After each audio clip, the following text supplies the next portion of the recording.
여러분 안녕하십니까? 세상 모든 문제를 쉽게 풀어드리는 이진함. 오늘도 여러분께 인사드립니다. 자, 5월 1일 근로자의 날이자 5월 가정의 날을 맞이하여 저희가 아주 특별한 분을 모시고 특별한 코너를 준비를 했습니다. 업계에서 10년 이상 경험과 지식을 쌓아오신 공인노무사 이형빈 노무사님을 모시고 오늘 특별한 방송을 시작해 보겠습니다. 노무사님 안녕하십니까? 네, 안녕하세요. 오늘 저희 방송에 나와주셔서 진심으로 감사드립니다. 저도 이진한 방송에 출연하게 돼서 정말 영광으로 생각합니다. 예, 영광 맞습니다. 그럴까요? 예, 감사드리고요. 자, 그러면 저희가 어떻게 운영을 할 거냐면 먼저 사례를 중심으로 저희가 직장 생활을 하면서 쉽게 겪을 수 있는 여러 가지 이벤트들을 살펴보고 그에 대한 대답을 한번 찾아보겠습니다. 자, 이 질문의 첫 번째 질문, 제가 말씀을 드려볼게요. 최근에 새로운 회사로 이직을 하게 되었습니다. 그런데 새로운 회사에서는 5월 5일 어린이날이죠. 휴일인데 그때 정상 출근을 해야 된다고 하고 휴일 근로수당조차도 없다고 그런 통보를 받았다고 합니다. 이런 경우 이게 합리적인 건가요? 네. 우선은 이걸 설명하기 위해 앞서 관공서의 공휴일에 관한 규정상 공휴일과 회사의 휴일의 차이점에 대해서 우선 말씀드리겠습니다. 저희가 달력을 보면 빨간 날이 되어 있는데 그날은 저희가 관공서의 공휴일에 관한 규정상 공휴일입니다. 그래서 그날은 빨간 날로 되어 있는데 그거는 관공서, 다시 말해서 공무원에게 대한 휴일을 의미하는 것이지 사기업 근로자에 대한 휴일을 의미하는 것은 아닙니다.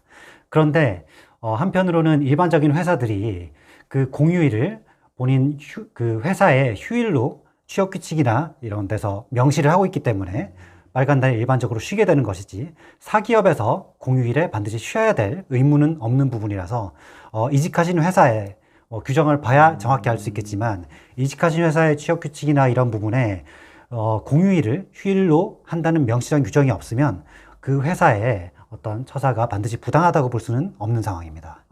그렇군요.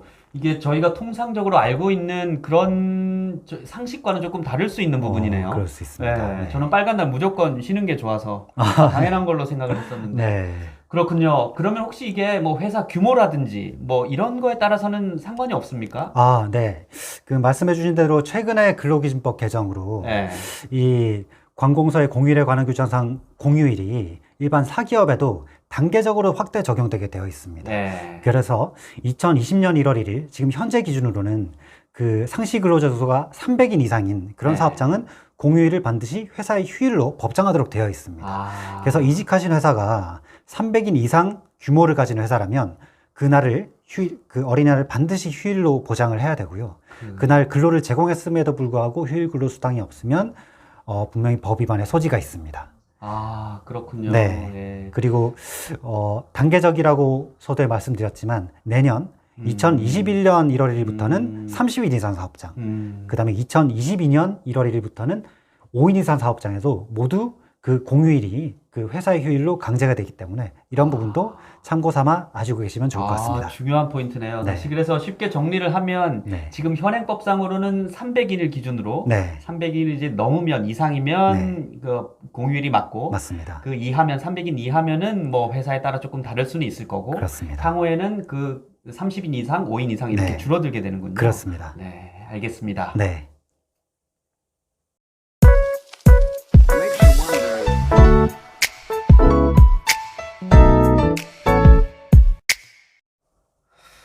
자, 여러분 두 번째 사례를 말씀드리겠습니다. 여러분 카톡 연차휴가 들어보셨습니까? 누구에게나 일어날 수 있는 일일 것 같은데 제가 사례를 한번 읽어보겠습니다. 갑자기 아이가 아파서 병원을 가야 하기에 출근 시간 1시간 전에 카톡으로 팀장님에게 연차휴가 이제 신청을 한 거죠. 회사는 이에 대해서 취업 규칙 위반을 사유로 제재를 가하겠다고 통보를 받았다고 합니다.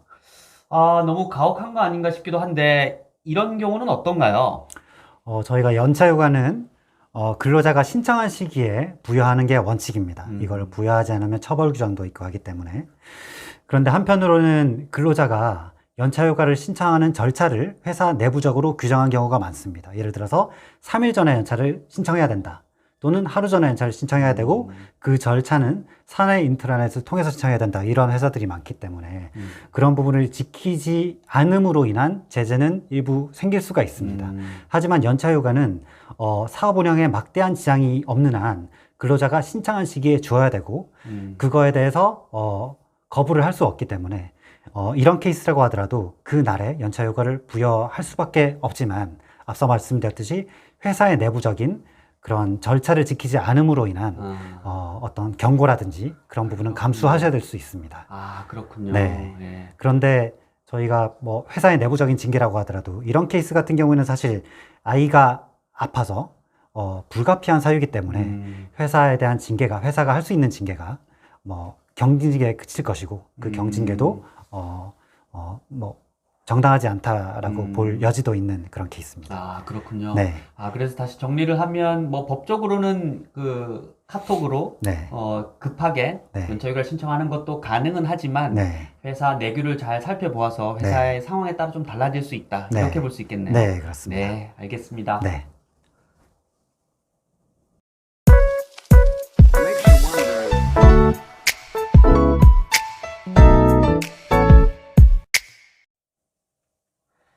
네, 다음 사례 또 살펴보겠습니다.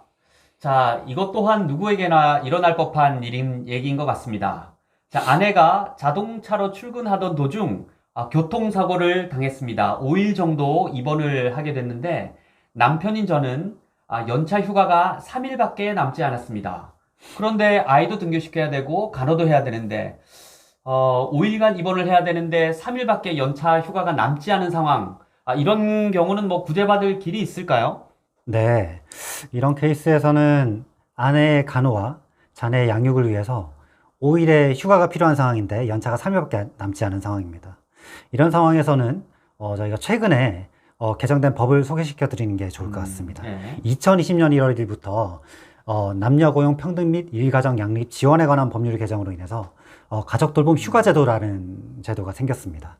이 제도는 자녀의 양육이나 또는 가족의 사고, 질병으로 인해서 가족의 돌봄이 필요한 경우에는 가족 돌봄 휴가, 연차처럼 하루 단위로 사용할 수 있는 휴가를 말합니다.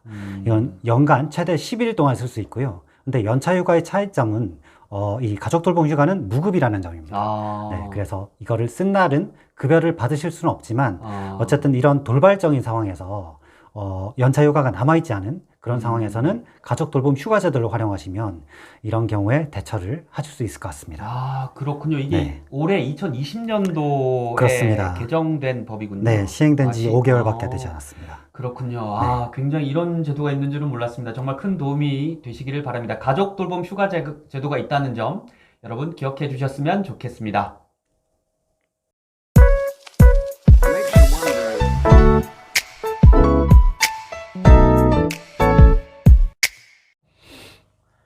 자, 다음 사례 또 살펴보겠습니다. 저는 7살, 3살 아이의 아빠입니다. 아내가 첫째 아이의 양육을 위해서 지금 육아휴직을 사용하고 있고요. 저 또한 육아휴직을 사용해서 아이들의 유년기에 좋은 추억을 만들어주고 싶습니다. 자, 부부가 한 아이를 대상으로 동시에 육아휴직을 사용이 가능한지에 관해서 살펴보겠습니다. 노무사님 어떻습니까? 네, 최근까지는 한 아이에 대해서 부부가 동시에 육아휴직을 사용할 수는 없었습니다. 그런데 최근에 법 개정으로 인해서 올해 2월 28일부터는 한 아이에 대해서 부부가 동시에 육아휴직을 사용하는 게 가능합니다. 그래서 말씀하신 사례에서 7살 첫 아이를 위해서 배우자가 육아휴직을 사용하고 있다고 하더라도 그 타방 배우자인 저도 육아휴직을 사용할 수 있게 되겠습니다. 아, 그렇군요. 네. 저도 육아휴직 너무 하고 싶은데. 네. 요즘에 또 아빠들도 워낙 많이 사용하고 있습니다. 대세잖아요. 네, 그렇습니다. 참. 그렇군요. 혹시 그러면 육아휴직을 하게 되면 그때 생계비가 좀 걱정이 되는데 그렇습니다. 그런 경우는 좀 어떻게 봐야 됩니까? 네, 육아휴직 같은 경우에는 원칙으로 무급이기 때문에 회사에서 급여가 나오지가 않습니다. 대신에 육아휴직 급여라고 해서 고용센터로부터 고용보험법에 따라서 보장받을 수 있는 육아휴직 급여를 받을 수 있는데요. 그 수준이 첫 3개월 동안에는 평균임금, 통상임금의 80%, 상한이 150만 원이고요. 그 다음에 넉 달째부터는 통상임금의 50% 상한이 120만 원을 받을 수가 있습니다. 근데 여기서 한 가지 더 말씀드릴 부분은 혹시 아빠의 육아휴직 보너스라고 들어보셨어요? 못 들어봤습니다. 아, 네. 이런 거는 이제 한 아이에 대해서 예를 들어서 일방 배우자가 육아휴직을 사용하고 그 이후에 타방 배우자가 그 한 아이에 대해서 육아휴직을 순차적으로 사용하는 경우에는 그 뒤에 육아휴직을 사용하는 그 근로자에게는 통상임금의 100% 상한이 최대 250만 원까지의 육아휴직 급여를 받으실 수가 있습니다. 그래서 그런 부분을 감안한다면 동시에 사용하는 것도 좋지만 순차적으로 사용을 해서 순차적으로 사용하는 그 배우자가 최대 250만 원까지의 육아휴직 급여를 받으실 수 있는 길도 있으니까 그런 부분도 고려해 주시면 좋을 것 같습니다. 그렇군요. 그러면 네. 다시 정리하면 네. 처음에 3개월간은 한 150 정도 네. 받다가 네. 그 다음엔 120을 받다가 네. 다음에 순차적으로 다른 배우자가 그러니까 나의 배우자가 또 육아휴직을 쓰면 그렇습니다. 그때는 그 이후로는 250까지도 네. 받을 수 있는 제도가 있는 거네요. 그렇습니다. 올해 이것도 생긴 제도네요. 올해 생긴 건 아닌데 생긴 게 아. 뭐 최근에 생긴 거긴 합니다. 최근에. 네. 우리나라 너무 좋은 것 같습니다. 네. 잘 들었습니다. 네.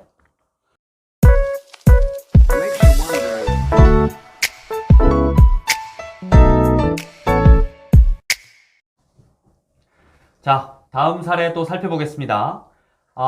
회사에서 코로나로 인해 매출이 급감하자 직원들이 돌아가면서 일주일씩 연차 휴가를 사용하도록 하고 있습니다. 회사가 어려운 것은 사실이지만 회사의 일방적 조치에 당혹스럽습니다. 법적으로 이에 응할 의무가 있나요? 이 사연은 사실 좀 많이 가슴이 아프기도 하고 최근에 이런 사례들을 저희가 많이 간접적으로 들을 수 있는데 노무사님 이에 대해서는 저희가 어떻게 바라봐야 됩니까? 네. 그 원칙적으로 연차휴가는 근로자가 신청한 시기에 줄 의무가 있기 때문에 신청하지 않았음에도 일정 기간을 연차휴가를 쓰게 하고 연차를 소진케 하는 것은 법 위반이 될 수 있습니다.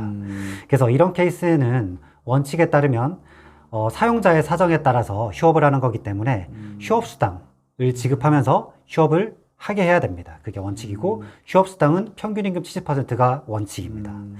근데 이런 경우에 법적으로 합법적으로 연차를 쓰게 할 수 있는 제도가 하나 있긴 한데요. 바로 연차휴가의 대체라는 제도입니다. 네. 연차휴가의 대체는 특정 일을 휴무시키게 하면서 그날을 연차를 쓴 걸로 간주할 수 있게 하는 제도인데 그 제도를 활용하기 위해서는 근로자 대표와 서면 합의가 필요합니다. 그래서 서면 합의 근로자 대표라고 하면 노동조합이 있으면은 과반수 노조가 있으면은 노동조합 위원장 없으면은 근로자 대표를 선임을 해야 되는데요. 그 근로자 대표와 서면으로 합의한 경우에는 그렇게 할 수가 있는데 예를 들어서 징검다리 휴일 같은 경우에는 네. 그 제도를 활용해서 그 징검다리 휴일 사이에 있는 그 근로일을 연차휴가를 소진하게 하는 걸로 예. 연차휴가의 대체 제도를 활용하기도 하는데 그런 제도를 이런 케이스에서 굳이 한다면 활용할 수가 있겠습니다. 그렇군요. 네, 네, 그렇습니다. 다시 그러면 저희가 기억해야 될 부분이 네, 유급휴가의 대체 그 그렇습니다. 제도가 있느냐 없느냐 네. 그거를 살펴보아야 되겠군요. 네, 그렇습니다. 설명 잘 들었습니다. 네.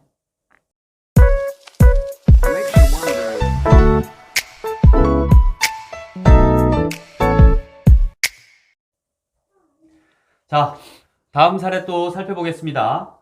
다른 회사에 이직을 하게 되어서 퇴직 일주일 전에 사직서를 제출하였습니다. 그런데 회사에서 다음 달 말까지 계속 나와서 인수인계 좀 해주세요 라고 얘기를 했어요. 자, 이럴 때 어떻게 해야 됩니까? 일단 이직을 한 제가 가게 될 회사에서는 꼭 다음 주부터 나와 달라고 얘기를 하는데 이런 경우는 어떻게 해야 됩니까, 노무사님? 네. 퇴직 일주일 전에 네. 사직원을 제출했습니다. 최근에 이제 평생 직장 개념이 많이 무너지면서 이런 케이스가 저도 많이 접할 수 있는 사례였는데요. 이거는 케이스가 사용자가 사직원을 수리하느냐, 않느냐에 따라서 달라지는 부분이 있습니다. 만약에 근로자가 일주일 전에 그 사직원을 제출했지만 사용자가 수리를 하게 되면 그 수리한 날 또는 수리 시에 약정한 날에 퇴직의 효력이 발생해서 원만히 나갈 수가 있습니다. 하지만 이런 케이스에서 사용자가 갑자기 이렇게 제출을 해서 나간다고 하면 수리를 하지 않는 경우가 생길 수 있거든요. 수리를 하지 않는 경우에는 원칙적으로 사직원을 제출한 날로부터 30일이 지나야 사직의 효력이 발생을 합니다. 네. 그렇구나. 그럴 경우에는 부득이 그 근로자는 사직원을 제출했지만 최소한 한 달 동안에는 계속 근로를 제공해야 되는 상황에 처하게 되는데요. 이렇게 되면은 말씀하셨듯이 저쪽 회사에서는 계속 나오라고 하는 그렇죠. 상황이 있고, 그렇겠죠. 근로자는 이쪽에 또 출근 의무가 있는 그런 상황이 지속돼서 어. 문제가 발생하는 케이스가 있습니다. 아, 그렇군요. 네. 그래서 이런 케이스에는 원칙적으로 원만하게 사직서를 제출하기 전에 커뮤니케이션을 해서 사용자가 그 사직서를 수리할 수 있도록 하는 게 가장 베스트 케이스고요.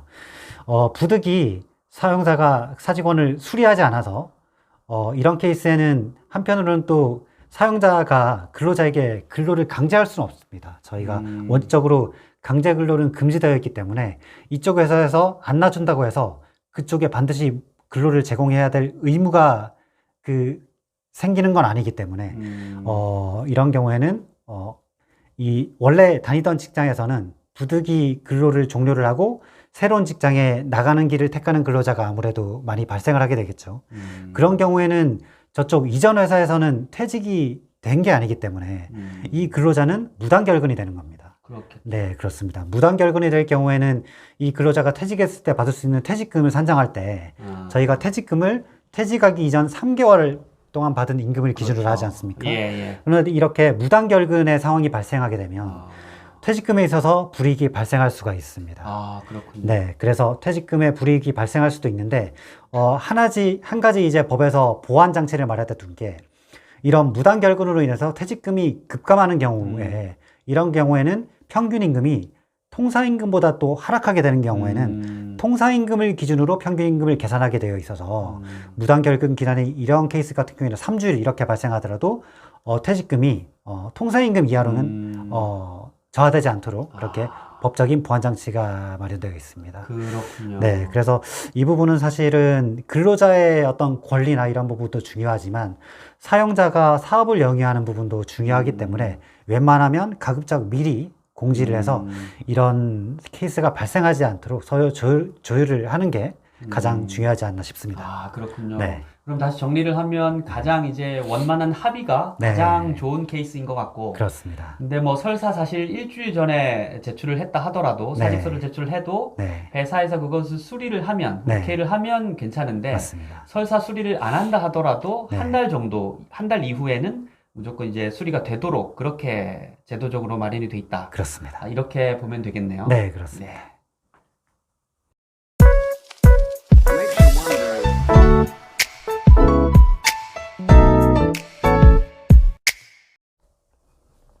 자, 다음 사례 또 살펴보겠습니다. 네, 저는 중소기업에서 10년을 근무하던 중 업체 물품 횡령 사건에 연루되어서 권고사직으로 회사를 나오게 되었습니다. 이런 경우 실업급여를 받을 수가 있나요? 생계가 이제 막막하다는 거죠. 회사는 그분한테 형사 고소를 하지는 않는 대신 퇴직금을 주지 않겠다라고 얘기를 합니다.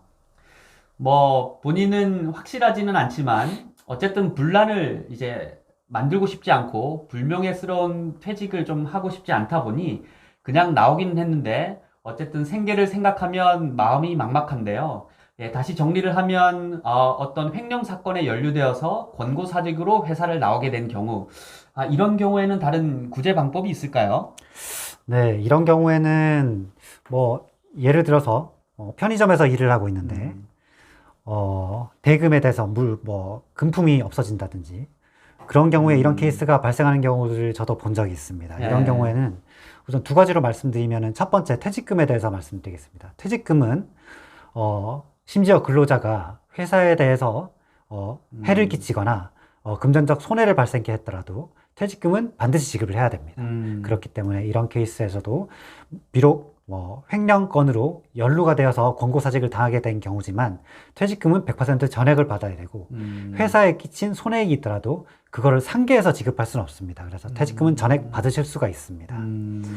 그 다음에 실업급여에 대해서 말씀드리면 실업급여는 권고사직과 같이 비자발적 이직으로 회사를 나오게 되는 경우에는 원칙적으로 수급을 하실 수가 있는데요. 예외가 있습니다. 예를 들어서 형사범죄로 나오게 되거나 아니면 이렇게 물품에 대한 횡령이나 배임에 연루돼서 퇴직을 하거나 해고를 당하거나 권고사직을 된 경우에는 실업급여 수급이 제한될 수가 있습니다. 그래서 이런 케이스에는 실업급여를 받으시기가 좀 어려운 케이스에 해당한다라고 보시면 될 것 같습니다. 그렇군요. 네. 그럼 다시 정리를 하면 이게 퇴직금은 받을 수 있을 것 같은데, 네. 실업급여는 조금 더 살펴봐야 된다. 그렇습니다. 이렇게 정리를 하겠습니다. 네. 네. 자, 오늘도 유익한 시간 되셨나요? 본 영상이 마음에 드셨다면 좋아요, 구독. 눌러주시기를 부탁드리고요. 앞으로 더 유익한 영상으로 또 인사드리겠습니다. 오늘도 이지하게.